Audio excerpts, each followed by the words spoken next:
우리가 지금 그 부흥에 대해서 이렇게 생각을 해보고 있습니다. 오늘 이 말씀에 보면 우리가 잘 알고 있는 말씀 중에 하나이고, 그 다음에 산상수훈의 말씀으로 알려진 말씀인데요. 구하라, 찾으라, 문을 두드리라고 하는 이 말씀입니다. 이 구절을 우리가 읽을 때마다 우리의 기도 생활에 대한 면에서 여러 측면에서 격려도 되고 또 우리에게 힘을 주는 말씀이기도 하는데, 근데 이 말씀을 다시 한번 잘 살펴보겠습니다.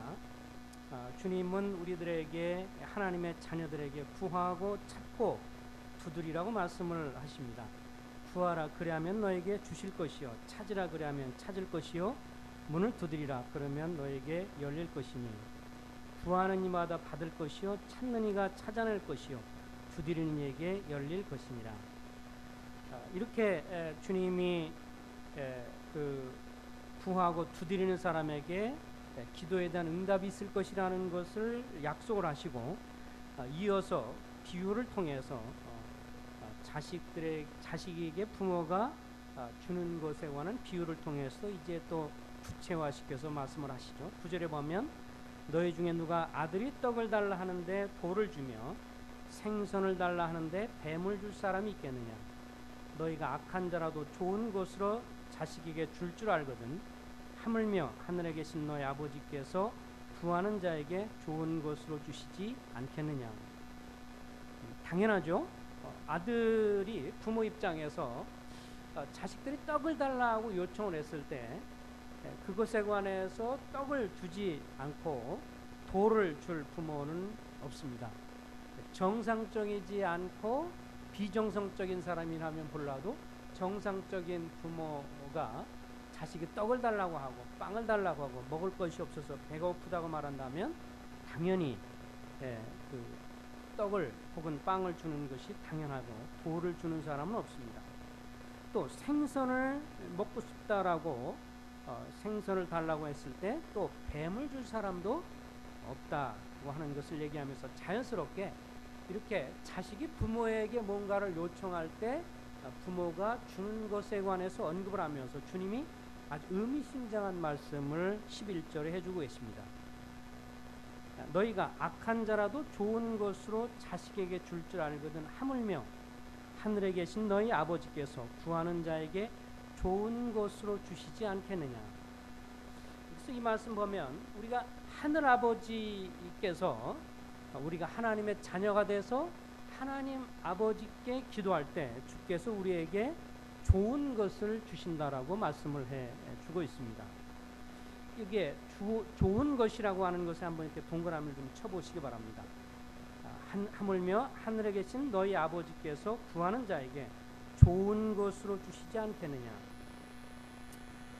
천부께서는 하나님의 자녀들에게 좋은 것으로 주시겠다고 약속을 하십니다. 자, 이 같은 병행 구절인데 이제 누가복음을 좀 읽어보겠습니다. 거의 같은 내용을 담고 있는데 누가복음 11장입니다. 누가복음 11장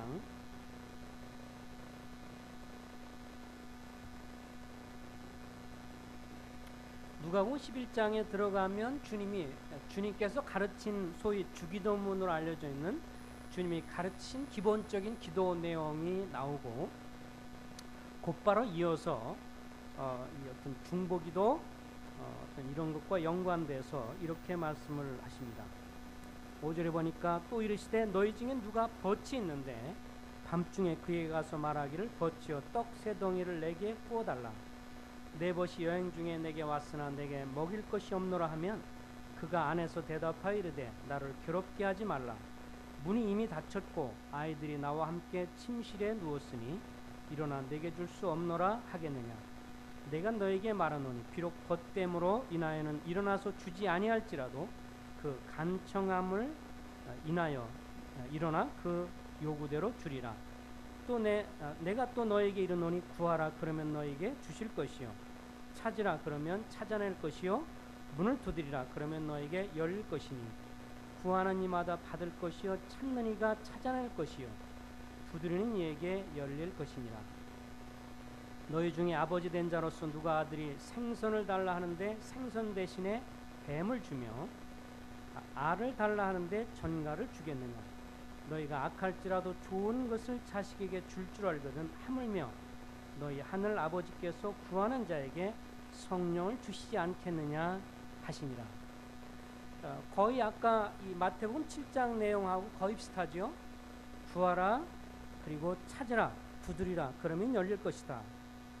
그리고 아버지로서 자식이 생선을 달라고 하는데 뭐 뱀을 주거나 또 알을 달라고 하는데 전갈을 주겠느냐, 같이 동일한 내용을, 유사한 내용을 담고 있습니다. 그런데 13절에 가서 이제 한 가지 단어가 좀 다르게 나와 있죠. 너희가 악할지라도 좋은 것으로 자식에게 줄 줄 알거든 하물며 너희 하늘 아버지께서 구하는 자에게 뭐라고 그랬어요? 성령을 주시지 않겠느냐 하시니라. 이 구절을 읽으면서 우리 마음 가운데 이제 의아심이 생기게 됩니다. 그리고 이 앞에서 두드리라, 구하라, 찾으라라고 하는 것이 강화되기보다는 이제 감소가 되죠. 앞에는 두드리라, 간구하라 막 그러다가 나중에 와서 너희 천부께서 성령을 주시지 않겠느냐 라는 말씀을 딱 읽게 되면 어떤 생각이 드냐면 성령님을 구하는 것이구나, 나하고는 상관이 없구나, 이렇게 생각을 하게 되는 것이 일반적인 현상입니다. 사실 저도 개인적으로 이 구절을 볼 때마다 그것에 관해서 이렇게 더 열정을 갖고 기도하고 간구하고 찾는 거라기보다는 끝에 성령을 주신다고 하는 것과 연관돼서 이렇게 마음에 더 소원을 갖기보다는 이것 주님에 대한 어떤 구하는 것, 간구하는 것이 그 소원이 감화되고 감소가 되는 것을 종종 느끼고 이 말씀을 무시했던 것이 사실입니다. 근데 누가복음의 말씀에 성령을 구하는 것에 있어서 하늘 아버지께서 구하는 자에게 성령을 주시지 않겠느냐라는 말씀과 누가복음의 말씀에서 마태복음에서는 좋은 것이라고 했을 때 이 두 가지를 함께 본다면 이렇게 풀 수 있죠. 성령의 좋은 것을 구하라. 성령의 좋은 것을 구하는 것에 있어서 천부께서, 하늘 아버지께서 그것을 기꺼이 주시겠다. 그렇게 보면 이제 균형이 잡히죠. 마태복음에서는 너희 하늘 아버지께서 너에게 좋은 것을 주시겠다 구하면 너에게 좋은 것을 주시겠다. 그런데 누가복음 11장에 들어와서는 성령을 얘기하면서 너희 하늘 아버지께서 구하는 자에게 성령을 주시겠다라고 했기 때문에 이 두 가지를 병행해서 본다면 성령의 좋은 것을 주시겠다라고 하는 것입니다. 그렇다면 여기서 성령의 좋은 것은 무엇일까? 이것은 단순히 성령만을 얘기를 해서 이 사람들은 당시에 아직 성령께서 내리시기 전이고 사도행전 2장은 나중에 시작이 되니까 오순절날 성령이 강림하기 전까지 이것은 미래형이었고, 그래서 성령을 받고 나서 이제 예수님이 그 십자가에 죽으시고 부활하고 나서 오순절날 사도행전 2장에 성령을 임했기 때문에 이 구절은 오늘날 믿는 성도들에게는 해당이 되지 않는 것이다 라고 해석을 하거나 그렇게 생각하기가 쉬운 본문인 것이 분명합니다. 저 역시 오랫동안 그렇게 생각을 해왔었습니다. 근데 두 가지를 병행해서 보면 아까 말한 것처럼 성령의 좋은 것을 구하는 것, 이것이 오늘 하늘 아버지께서 우리에게 말씀하는 것이라고 생각이 되어집니다. 하나님 보실 때 좋은 것이 많이 있어요. 하나님께서 보실 때 온 세상 만물을 창조하실 때도 보기에 좋았고, 특별히 하나님의 형상대로 지음받은 사람을 보실 때도 좋았고, 하나님 보실 때 좋은 것이 있어요. 그런데 주님이 이 땅에 오셔서 특별히 공생애를 사시면서 하늘 아버지께서 좋게 여기는 것이 있다, 하나님께서 보실 때 좋은 것이 있다라고 하는 것이 성령과 연관되어 있는 것입니다. 오늘 말씀에도 보면 성령의 좋은 것을 구하는 것, 이것은 아버지 하나님 보실 때 너희가 좋은 것을 구하는 것이다. 그럼 기꺼이 하늘 아버지로서 좋은 것을 구하는 너에게 이것을 주기를 원하신다 라고 하는 것입니다.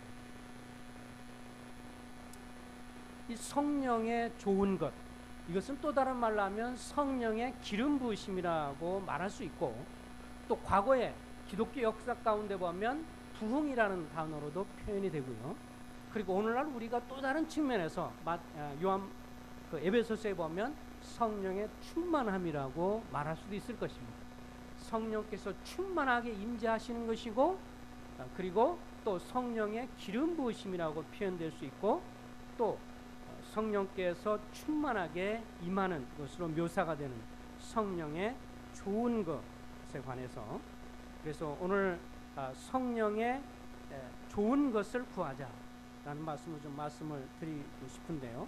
어쨌든 분명한 것은 역사 가운데, 초대교회 역사 가운데 혹은 그 이후로 교회사 가운데 나타난 이런 하나님의 성령의 기름 부으심 혹은 부흥을 요청을 하고, 또 그것이 이 시대에 참으로 필요한 이유가 있다면, 종종 우리가 생각을 해볼 때 이 시대에는 정말 무엇보다도 이것을 위해서 우리가 기도할 때가 아닌가 하는 생각을 하게 됩니다. 왜냐하면 지금이야말로 이 주님으로 말미암은 부흥, 그리고 성령의 기름 부으심, 그리고 성령의 충만하심, 이런 것들을 위해서 기도할 때이다. 물론 우리가 예수 그리스도를 믿게 되면 성령께서 우리 마음 가운데 들어오셔서 예수 그리스도를 믿는 사람 마음에 예수 그리스도께서 우리를 위해서 죽으시고 부활하셔서 장사 지내고 부활하셔서 그 예수님을 마음의 주인으로 모신 사람 속에, 진정으로 회개된 사람 마음 속에 성령이 거하십니다. 성령께서 들어오셔서 우리 하여금 진리로 인도하시고 이끌어 주시고, 잘못할 때 책망하시고, 그리고 진리로 이끌어 주시고, 또 우리가 말씀을 읽을 때 우리의 신앙생활에 성령의 감동을 허락해 주시고 역사해 주시는 것이 사실입니다. 그것은 우리에게 굉장히 중요한 요소입니다.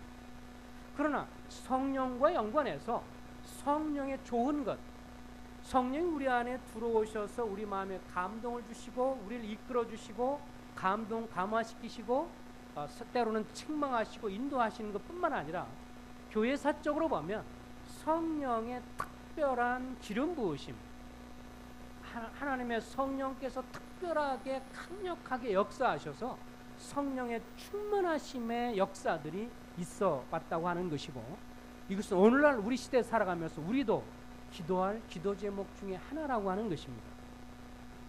왜냐하면 지금 시대는 반기독교적인 가치관의 공격이 갈수록 커지고 있습니다. 그리고 반면에 한국 기독교계 전반이 영적 활력을 잃어버리는 무기력증에 빠져 있는 것이 사실입니다. 이 진보주의적이고 인본주의적인 생각을 가진 사람들이 이제 갈수록 권리를 주장하고 인권을 주장하면서 동성연애를 합법화시키고, 그래서 미국에서는 이미 통과를 되고 있고, 또 한국뿐만 아니라 전 세계가 아마 들썩들썩해서 앞으로 우리 한국에도 인권법을 통과시키는 것이 어쩌면 시간 문제일 수 있겠다.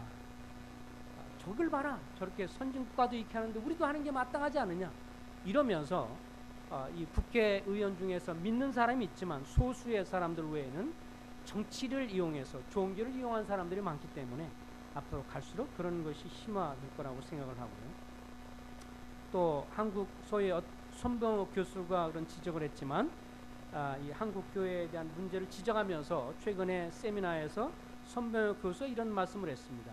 지금 우리 한국 교계에 이 문제를 일으키는 대형 교회들이 결국은 교회 가운데 10%밖에는 되지 않지만 그 사람들이 그 교회가 대형 교회이기 때문에 그것으로 인해서 한국 기독교의 간증이 완전히 흐려졌고 기독교 목회자에 대한 그런 인식이 아주 부정적이 됐고, 이런 면에서 한국 교회의 간증을 잃어버린 서글픈 현상이다.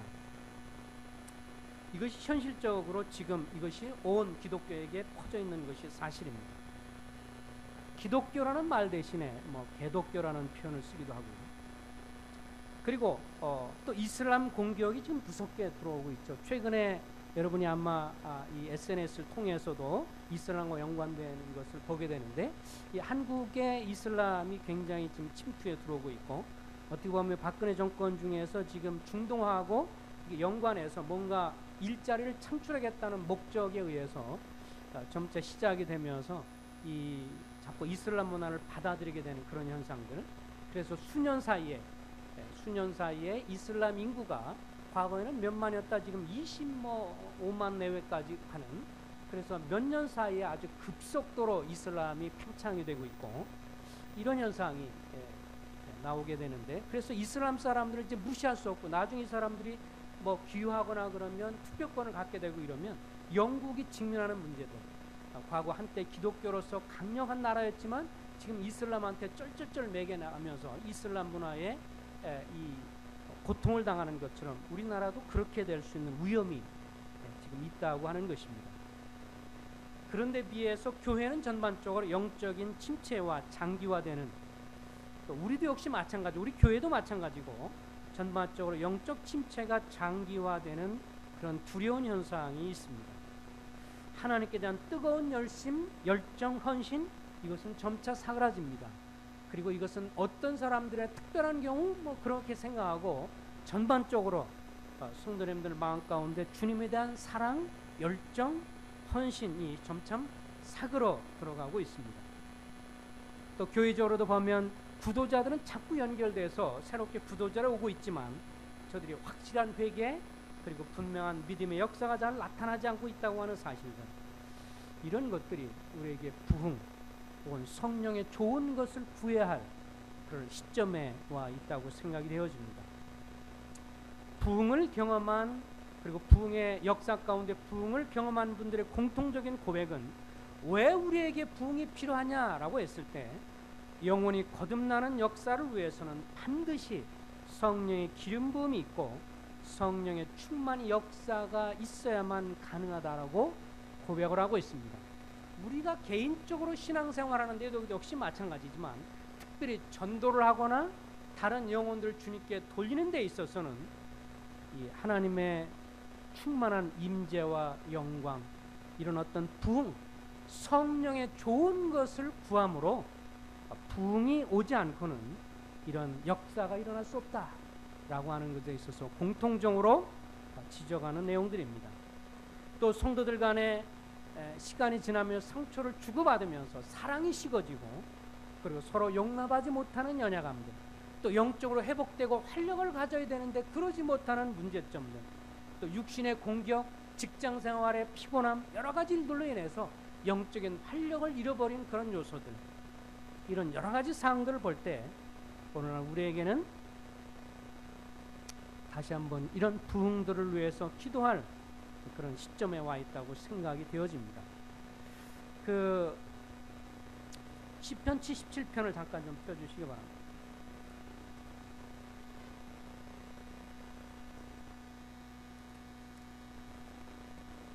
시편 77편.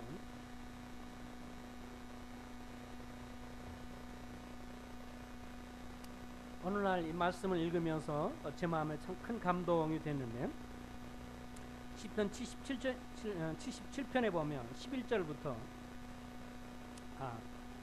6절부터 보겠습니다. 77편, 시편 77편 6절입니다. 밤에 부른 노래를 내가 기억하여 내 심령으로 내가 내 마음으로 간구하기를. 7절입니다. 주께서 영원히 버리실까? 다신 은혜를 베풀지 아니하실까? 그의 인자하심은 영원히 끝나는가? 그의 약속하심도 영구히 패하였는가? 하나님이 그가 베푸실 은혜를 잊으셨는가? 노하심으로 그가 베푸실 긍휼을 그치셨는가 하였나이다.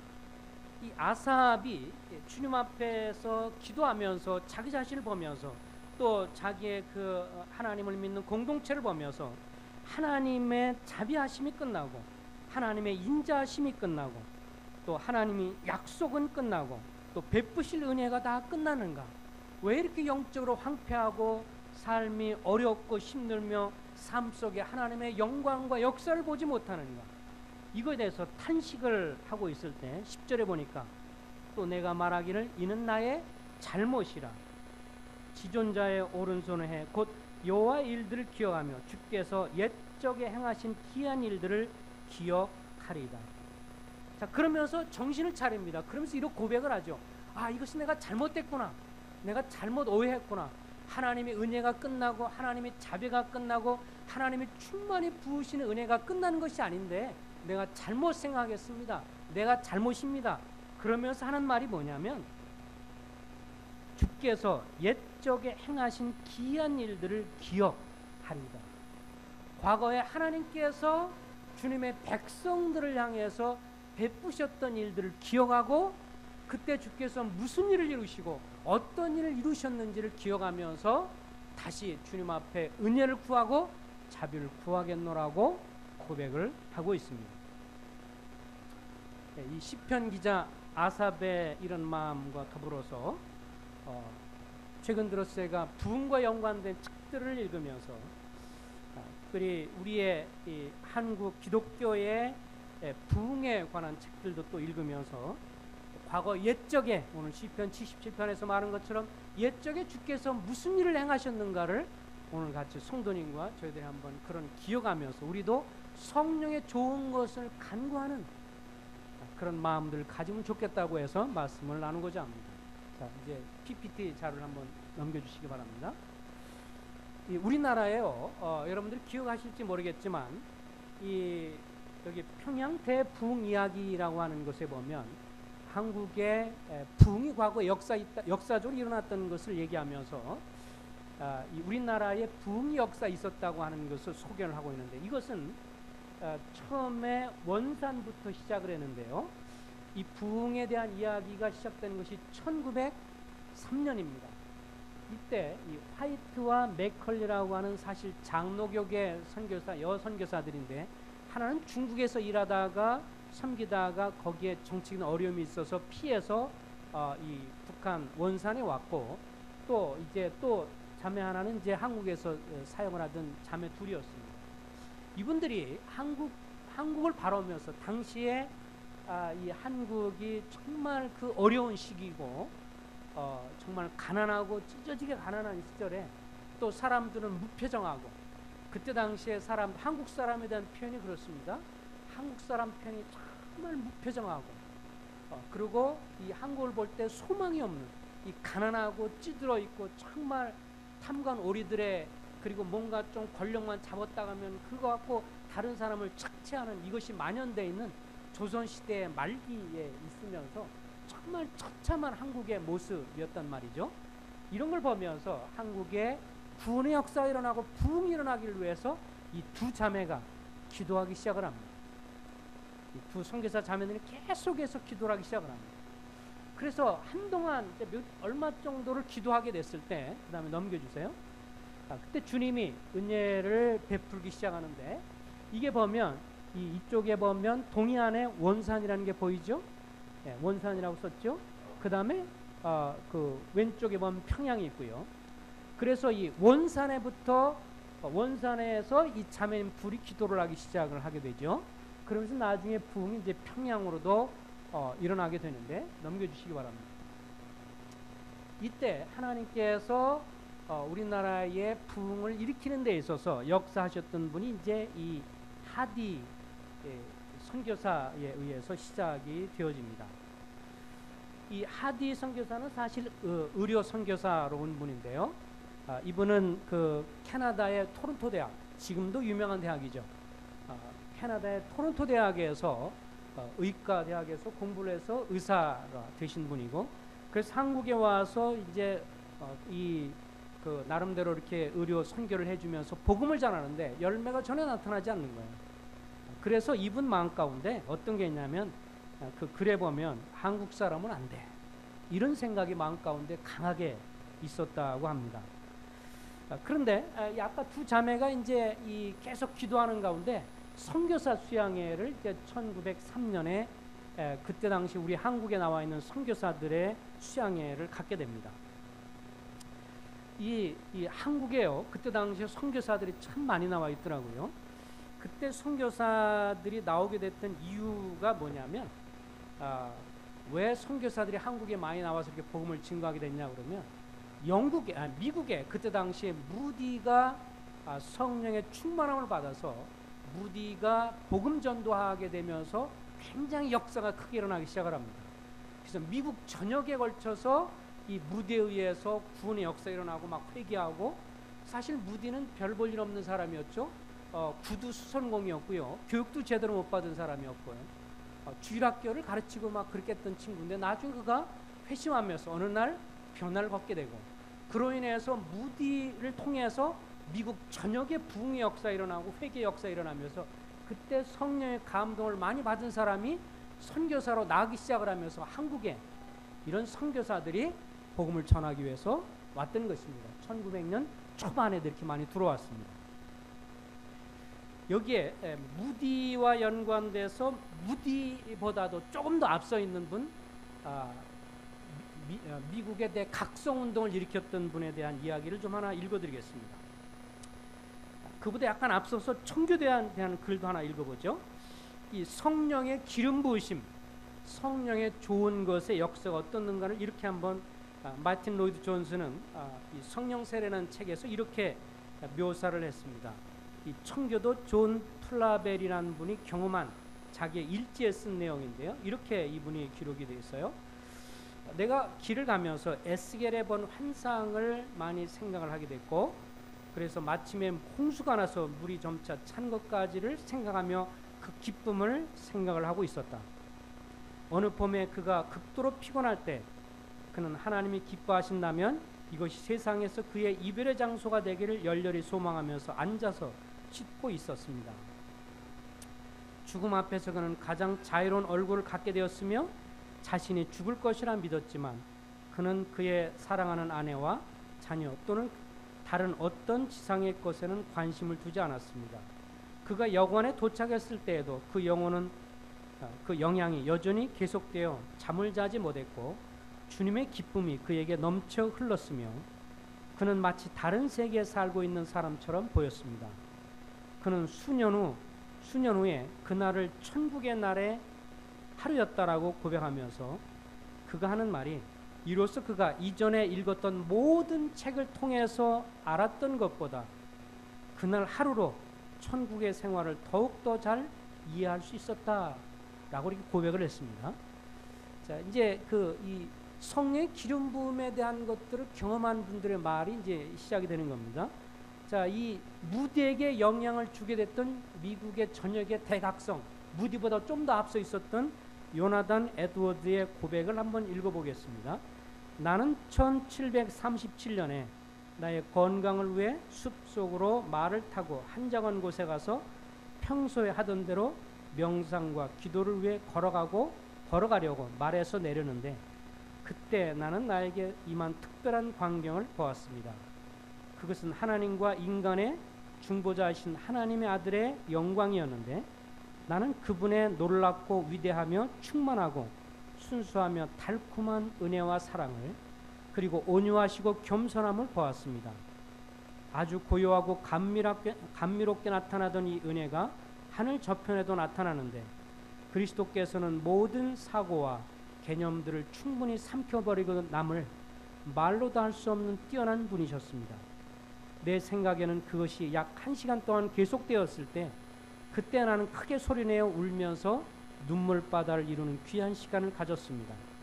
나는 어떻게 하여야 제 가운데서 그리스도만으로 충만해 있으며 거룩하고 순수한 사랑으로 그를 사랑할 것인가, 또 그를 신뢰하며 의지할 것인가, 또 그를 섬기며 거룩하고 순결하게 어떻게 성화되며 순결할 것인가에 대해서 어떻게 표현할지 몰라서 내 영혼은 열렬함을 느꼈고 내 자신을 비우고 겸손해졌습니다. 이 경험을 하고 나서 다니면서 미국의 부흥이 시작이 됐어요. 그냥 다니는 데마다 복음을 전할 때 역사가 막 일어나기 시작을 했습니다. 자, 이제 실제적으로 우리 한국에 이런 선교사들이 나오게 됐던 실제적인 그 영향을 줬던 무디의 경험을 읽어드리겠습니다. 아주 평범한 사람이었지만 위대한 복음전도자였던 무디의 경험입니다. 이분이 일지에 이렇게 써놨습니다. 나는 전에는 결코 울지 않았는데 지금 울고 있습니다. 이는 하나님의 크나큰 축복을 받았기 때문입니다. 배고픔이 더해져 나는 참으로 더 이상 살고 싶지 않음을 느꼈습니다. 물론 이때 이 무디는 그리스도인이었고 단순한 그리스도인이 아니라 이미 사역을 하고 있던 사람이었습니다. 그리고 선교부에서 일을 맡고 있던 사람이었지만 자기 마음 가운데 강렬한 주님의 열정이 있었다는 것을 이제 각주를 달았어요. 그러면서 나는 하나님께서 나에게 성령을 충만히 부어주시는 그 모든 시간에 계속해서 울고 있었습니다.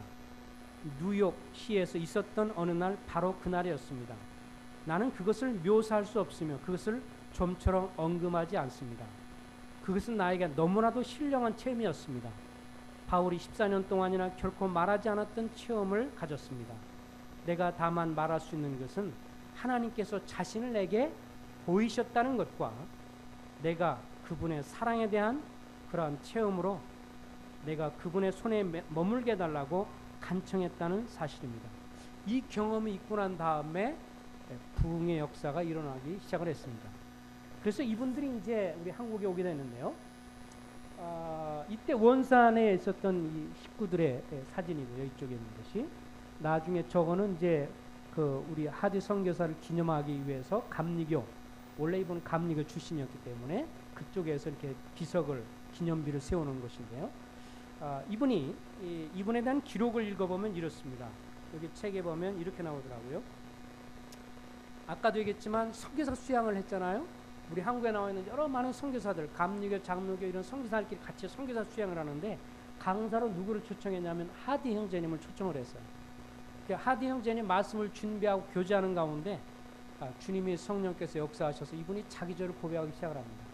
어떤 죄를 고백했냐면 당시에 원산 그 성도들 앞에서 자기가 토론토 캐나다의 명문대 토론토의 의과대 출신이라는 것, 그 다음에 자기가 백인이라는 것. 근데 이 한국 사람들 찢어지게 가난한 이 가난한 한국 사람들 보니까 이게 너무 열등감 느껴지는 거예요. 아니 무시가 되는 거예요. 수준이 저거밖에 안 되니까 구원의 역사도 안 일어나 이렇게 무시했는데 자기가 그리고 선교사들 중에서도 내가 너무 당신들을 무시했다, 멸시했다 이런 고백을 하기 시작을 합니다. 그러면서 성령께서 역사를 해 주시기 시작을 합니다. 그리고 자기가 겸손하지 않았고 마음이 강팍하고 믿음이 없는 자였다. 그리고 성령 충만한 사람이 아니었습니다. 이렇게 이제 고백을 하게 되니까 원산교회에서 이렇게 고백을 하니까 성도들도 한국 사람들도 이제 뭐라고 반응했냐면 사실 우리도 당신이 교만한 것처럼 느껴져 가지고 우리가 얼마나 당신을 미워했는지 몰라요. 이제 선교사 그런 고백을 하니까 당신이 교만한 거 우리가 느껴가지고 우리 솔직히 당신을 엄청 미워했는데 우리도 미안합니다. 이러면서 서로 죄를 고백하면서 서로 그 가운데 서서히 부흥의 불길이 일어나기 시작을 했습니다. 그러면서 나중에 이분이 이제 미국에 잠깐 안식년 맞아서 쉬러 갔다가 다시 돌아오게 되면서 1906년도 8월 26일부터 9월까지 또 감리교 출신 외국 선교사가 모였을 때 이때 또 일주일 동안 요한일서를 가지고 하디 형제님이 또 교제를 하게 되면서 이때 심령의 감동을 받고 선교사들의 마음이 주님 앞에 충만해지면서 이 주님에 대한 열망을 갖게 됩니다. 이럴 때 미국에서 1906년 9월 달에 미국 뉴욕에서 온 존 스틴이라는 박사가 와서 이때 당시에 또 무슨 얘기를 하냐면 그때가 참 놀라운데요. 영국에서는 웨일즈에 부흥이 일어나고 있었고요. 인도에는 카시아라는 지방에서 부흥이 일어나서 2년 동안 8,200명이 회심을 했어요. 8,200명이 죄를 회개하고 돌이켜서 구원받은 것을 얘기를 해주면서 이것이 선교사들 마음에 굉장히 감동이 됐습니다. 인도에서도 영국뿐만 아니라 인도에서도 그런 부흥의 역사가 있었어? 그럼 우리 한국도 기도해야 되겠네? 이러면서 이분들이 기도회를 시작하면서 매일 정오에 12시에 모여서 선교사들이 기도 모임을 한 달 정도 갔다가 나중에 4시 정도에 모여서 자유롭게 기도하기를 원하는 사람 기도하자 그래서 이 뭐 숫자가 정확하지는 않지만 한 4개월 정도를 이분들이 계속 기도를 하게 됩니다. 넘겨주세요. 그렇게 되면서 주님이 이제 역사가 일어나기 시작을 하게 되죠. 그러면서 이제 평양의 유명한 교회 중에 하나는 장대현 교회에 이 당시에 길선주 장로, 나중에 이제 목회를 하게 되는데 길선주 장로가 여기 앞부분에 보면 오른쪽에서 두 번째 이렇게 안경 끼고 있는 두 분의 그분이 이제 길선주 초대교회 우리 한국의 아마 최초의 목회자들이에요. 이분들이. 두 번째 있는 분인데 이 장대한 교회에서 이분이 이제 자기 자신의 죄를 고백을 하면서 또 이 민족과 사회를 살리는 길은 성령 충만이다. 이것을 얘기하면서 설교를 하기 시작을 하게 됩니다. 그때 당시에 기록에 여기도 보면 평양 부흥 이야기가 나오는데 여기에 있었던 선교사들에 대한 이야기들의 기록을 좀 잠깐 읽어드리도록 하겠습니다. 여기에 블레어라고 하는 선교사가 자기가 그때 당시 있었던 상황들을 이렇게 묘사를 했습니다. 많은 사람이 소리내어 간절히 함께 기도하였다. 그 효과는 말로 형용할 수 없었다. 전혀 혼동이 없었고 일치와 조화가 있었으며 모든 영혼들이 기도하려는 정할 수 없는 충동 가운데 함께 기도하였다. 바로 오순절과 같이 그들의 한 장소에서 한 마음으로 기도하였다. 호련히 하늘로부터 급하고 강한 바람 같은 소리가 있어 저희 앉은 온 집에 가득하여, 이게 이제 사도행전 2장의 말씀이죠. 하나님께서는 항상 강한 바람 가운데 계시지 아니하고 또 미세한 음성 가운데 말씀하지 않았다. 그분은 그 밤에 평양에 오셔서 모두 울도록 역사하셨다. 어떤 이는 뒤로 물러나서 울기도 했다. 또한 한순간은 온 청중이 울었다. 교회 지도자들이 무엇이 일어나는가 깨닫기도 전에 청중 가운데서 죄의 고백이 시작이 되었다. 그러면서부터 이제 이 성도들 가운데에서 죄가 우리 한국의 이 청중들이요, 죄를 고백하기 시작하는데 도적질한 거, 사기친 거, 뭐 종인데 주인의 무엇을 훔쳤다고 죄송합니다부터 시작을 해서 막 이런 것들이 막 고백이 되기 시작을 하면서 이제 부흥이 시작이 되었습니다. 또 이때 이런 이런 고백이 있어요. 블레 선교사가 그때 분위기를 이렇게 고백했는데요. 내가 결코 전에 보지 못했던, 또 하나님께서 만약 절대적으로 필요하다고 말씀하지 않는 한 다시 보고 싶지 않은 그와 같은 집회가 시작이 되었습니다. 사람이 지을 수 있는 모든 죄악이 공개적으로 그날 밤 고백되었습니다. 감정으로 인해 창백해지고 온몸을 부들부들 떨면서 심신이 괴로운 가운데 백보자 앞에 서 있는 죄악된 심령들처럼 하나님이 그들을 보시고 있는 것처럼 서로를 바라보았습니다. 또 이분이 계속 쓴 것 중에서 회개는 결코 고백과 눈물로 그친 것이 아니다. 보상할 때 평화가 따른다. 가능한 한 모든 보상을 하였다. 여러 해 동안 우리에게 훔쳐간 돈과 물건들이 되돌아와서 그 기간 내내 거듭거듭 우리 마음이 아팠다. 그들이 슬퍼하는 것을 보면서 우리 마음이 아팠다. 전 시가지에, 평양 시가지에 사람들이 이 집 저 집 다니면서 기독교인뿐만 아니라 비기독교인들에게도 마찬가지로 개인적으로 그들이 상처를 준 것에 대해서 고백하고 훔친 재산이나 돈을 돌려주었다. 전 평양 시가지가 술렁거렸다. 한 기독교인이 들어와 전에 여러 해 동안에 부정직하게 얻은 돈의 총액을 돌려주자 당국자인 중국 상인은 깜짝 놀랐다.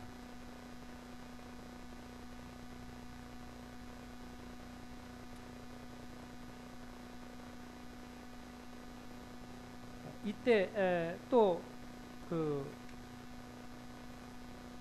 숭실대학교, 평양에 이제 숭실대가 기독교 대학이 있었는데 그때도 일어났던 기록을 이렇게 묘사합니다.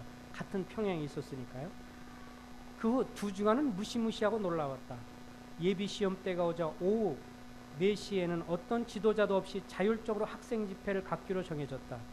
그러나 우리의 참 지도자이신 하나님께서 능력과 권능으로 그곳에 계셨으며 그의 임재의 나타남은 무시무시했다. 마치 사람이 하나님을 보는 하나님 앞에서 발가벗겨져서 주의 무시무시함을 발견하지 이렇게 그들은 행동했다. 먼저 육체적으로 비통해하며 손과 머리로 바닥을 치며 통해하였고 마치 군대 마귀가 그를 찌르고 울부짖으며 부르짖었고 이어 죄악되고 정결치 못한 삶에 대한 뉘우침으로 흐느껴 울며 회개하였다. 이때에 그래서 이제 저도 이 한국 부흥사를 읽으면서 알게 된 건데 우리 한국이 전 세계적으로 없는 거가 하나 있죠. 새벽 기도회라는 게 생겼잖아요. 다른 날은 없습니다. 근데 왜 새벽 기도회 있나 그랬더니 여기 보니까 이때 평양에 부흥이 일어나면 사람들이 그냥 새벽에 사람들이 와서 기도하기 시작하는 거예요. 새벽에 와서 울고 기도하면서 회개하면서, 그래서 새벽 기도 전통이 생겼더라고 오늘 한국에.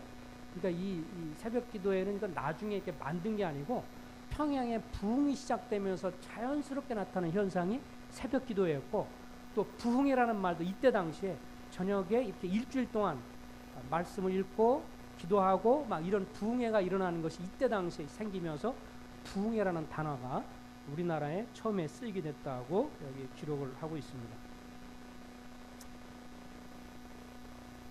또 이제 여기에 줄 한번 또 넘겨주세요. 이 남자 수양회, 그 다음에 평양 장대교에서 여자 수양회 1907년 일어났는데, 이때 두 개 수양회가 이제 평양 그 부흥에 아주 극을 이루게 되는데요. 아까 남자 수행 한 1,500명, 여기 한 수백 명, 여자 수행가 뭐 수백 명 참석했는데, 이때 막 회개 역사가 일어나기 시작한 거예요. 그래가지고 그냥 이것 때문에 이분들이 수양회라는데 어디서 왔냐면 전국에서 왔거든요. 나중에 너무 많이 모이니까 어떻게 했냐면 평양에 있는 사람들은 오지 말고 평양 의회에 있는 분들만 와라 그러는데, 전국에서 와가지고 이때 북한의 곳곳에 있는 사람들 오기 시작하고 그러면서 이 수양회 동안에 아주 회개 역사 일어나면서 부흥 역사 일어납니다. 근데 옛날 자료 보면서 한 가지 재밌는 거 사진을 보면 느낀 게 뭐냐면, 자매들이요, 여자분들이 다 신수건들을 썼더라고요. 진짜 이거는 좀 제가 특이하게 봤어요. 이때 당시에 이분들이 뭐 그것을 알아서 그런지 어떤지 몰라도, 앞에 넘겨봐요. 앞으로 다시. 앞으로 가면 남자들은 전혀 그런 게 없어요. 근데 뒤로 넘어가면 이 여자분들이 지금 저게 장대현 교회거든요. 옛날 건물처럼 장대현 교회에서 지금 수양회나 이거 마치고 사진 찍은 거 그런 건데, 여기에 보면 자매들이 다 이렇게 흰수건으로 머리에다 둘러서 그런 식으로 이렇게 너울을 쓴 것처럼 다 이렇게 보여요. 참 신기한 자료고, 이거 사료입니다. 당시 1907년도에 있었던 사진입니다. 근데 이때 당시에 그 한 가지 재미난 부흥회 중에서 일어났던 이야기 중에서 하나 소개를 좀 해드릴게요. 이 김찬성이라는 사람의 이야기인데 참 흥미가 있습니다. 태평동이 성남에만 있는 게 아니고 거기 평양에도 있는 것 같아요. 평양 태평동에 살았던 김찬성이라는 젊은이는 15살 결혼해서 결혼 3개월 만에 아내와 다투다가 격분해서 아내를 죽이고 집에서 도망을 나왔어요. 행여 살인자라는 사실이 드러날까봐 두려움 속에서 지내면서 그가 예찬성이라고 성씨를 바꿔서 쓰며 생활하다가 어느 날 이 평양에 그 장대현교회에서 집회 열릴 때 참석을 하게 됩니다. 그런데 그 집회에 참석했다가 이 주님 앞에 죄책감을 느끼게 되면서 죄를 통회하면서 공개적으로 자기 죄를 고백해요. 그때 기록했던 내용이 뭐냐면, 앞에 나와서 이 김찬성이라는 사람이 이렇게 고백을 합니다. 모든 죄인 중에 제가 가장 큰 죄인입니다. 여기 앉아있는 여러 날 동안 저는 말로 말할 수 없었습니다. 왜냐하면 저희 죄가 가장 컸기 때문입니다. 이제는 비록 제가 죽을지라도 말을 해야 되겠습니다. 저는 하나님을 속였고 여러분 모두를 속였습니다. 저희 이름은 예찬성이 아닙니다. 저는 김찬성입니다. 10년 전 저는 태평동에 살았습니다. 저희 아버님은 아직도 그곳에 사십니다. 하나님께서는 저에게 아름다운 아내를 주셨습니다. 그러나 어느 날 우리는 싸웠습니다. 저는 악한 분노 가운데 아내를 때려 죽이고 도망쳤습니다. 오 하나님, 제가 이런 죄의 죄악을 고백합니다. 저를 용서해 주세요. 저를 용서해 주세요. 그는 바닥에 엎드려 울면서 하나님께 용서를 구했고, 그것은 참석한 온 교우들은 고개를 떨구고 그와 함께 통회했습니다. 바로 전날 15일에 뭐 여기 또 다른 사람들이 계속해서 죄를 고백하는 사람 또 이야기가 나옵니다. 근데 이제 한 가지 재미있는 것은, 더 놀라운 사실은 김찬성이 자신의 죄를 고백하던 바로 그 현장에 죽었다던 그의 아내 천하 씨가 기적으로 살아 있어서 남편 김찬성이 울면서 통에 자복하는 것을 처음부터 지켜봤대요. 아내는 집을 떠나 행방을 알지 못했던 남편을 완전히 변하던 모습으로 만났고, 남편은 죽은 줄 알았던 아내를 더 성숙하고 아름다운 모습으로 만나서 서로 부부는 다시 만나 새로운 인생을 설계했고, 태평동에 살아 계신 김찬성의 아버지도 주님 품에 돌아왔고, 그래서 다시 합쳐졌대요. 그래서 이 사람이 죽은 줄 알았는데 아마 그때 죽지 않고 살았던 모양입니다. 그래서 앞에 앉아가지고 자기의 전 남편이 자기 죽였다고 고백하는 걸 다 듣고 가서 나 역시 살아 있었다 이러면서 고백해가지고 회복되는 그런 이야기도 나옵니다.